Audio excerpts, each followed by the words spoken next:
Okay, Devon, thanks for joining us. So today we're going to talk about the role of long-term insurance in one's retirement planning. So while one is working, you normally tend to have life cover, disability cover, some dreaded disease cover. So Dev, talk to us a little bit about life cover as you approach retirement. Sure. So the most important thing to understand first is, why do we have these types of insurances in place? Because they're all there to fill a need. I'm going to use short-term insurance just as an example quickly, because it's quite easy to correlate car insurance to a specific need. So with short-term insurance on your car, you insure your car so that if it's stolen or written off, you can receive a payout to replace that car, and you don't have to refinance a new car, go into debt, or use your hard-earned savings to now go and replace that car. So if we think about death and disability insurance in a similar light, there needs to be a purpose behind it. And it's always easier to explain these things using an example. So if we take a typical family, for example, in their mid-40s, both parents are working and they have two kids who are at school. Now, the biggest asset to that family is most likely their ability to earn income, because with that income, they're paying the bills every month, they're putting their kids through education, and using those savings, using their income, they're obviously putting away savings towards retirement. So at that point in time, having disability insurance in place is crucial to protect those 20 odd years of earning potential that they still have. Like disability insurance, the need for death cover is still there as well. If one of them pass away, they're obviously sharing the expenses, they need to protect that income, assist with putting the kids through education. So in those two circumstances, you can understand the need and the why to have that insurance leading up to retirement. Absolutely.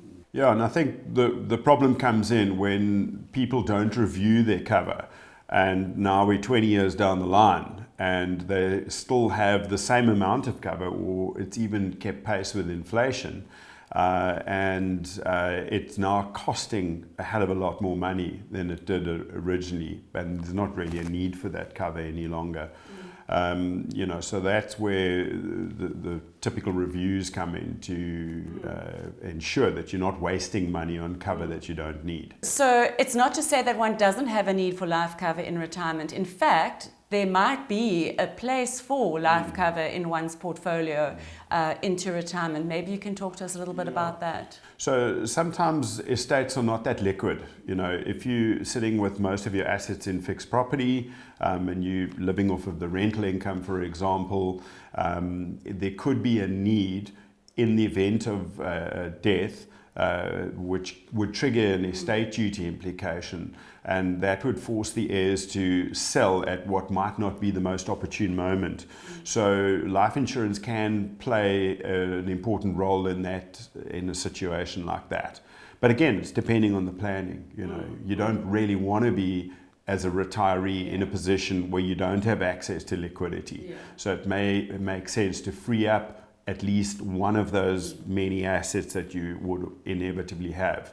But yes, that would be a case for keeping some cover. And again, if you are going to keep that cover in place, structuring the policy in the correct way is obviously paramount. Absolutely. What people forget is how expensive these products become over time. Just a simple compounding exercise. If you're looking at a premium increase of 10% per annum, it's going to double its cost every 7 years. So if you need to, or want to keep that cover in place for the next 28 years, for example, that premium is actually going to be 16 times what it costs today. And that's a frightening thought. So rather can it than keep paying as long as you possibly can afford, and then you're forced to can it anyway. And speaking of expensive cover, dread disease cover is known to be a fairly expensive benefit. Dev, can you talk to us about dread disease cover, specifically in the context of retirement? The reason why it's an expensive benefit is because it is the most claimed benefit out of death, disability, and dread disease. It's the one event that you're more likely to claim from out of all three. So it's costed appropriately. It's a bit of a difficult one to really calculate how much cover one needs. The way we view it is that we look at the financial impact of claiming on a dread disease. So the most important thing you want to have in place is your medical aid and gap cover. So if it leads to a hospitalization, those bills are covered. If you require disability insurance, okay, if it's appropriate, then you want to make sure that cover is put in place properly. So if the dread disease results in a disability, you can claim from that. And obviously, we want to make sure that your estate planning is done properly, so you have the most appropriate life cover in place as well. So it really fills the role of almost like a nice to have. We call it our peaceful night's sleep. If you've done the planning properly, you should have enough cover in place to cover the financial impact of a dreaded disease event. However, what we find is as clients move into retirement, you're now entering the phase of your life where you're more likely to claim on one of these events.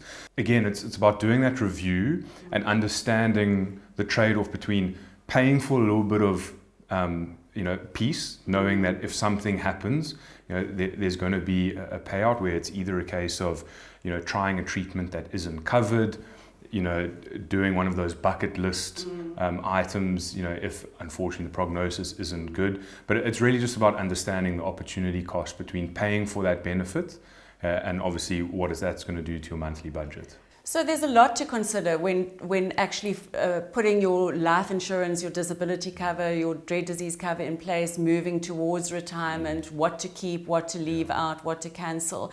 So, but what I'm getting is that it really needs to be strategic, and it shouldn't be fear-based, but rather needs-based. Absolutely. And I think the key issue is to have the conversations and make well-informed decisions, because there's a consequence to paying a premium for a benefit that you don't need. And that is that it costs money, and it costs money that gets taken away from other potentially more important needs.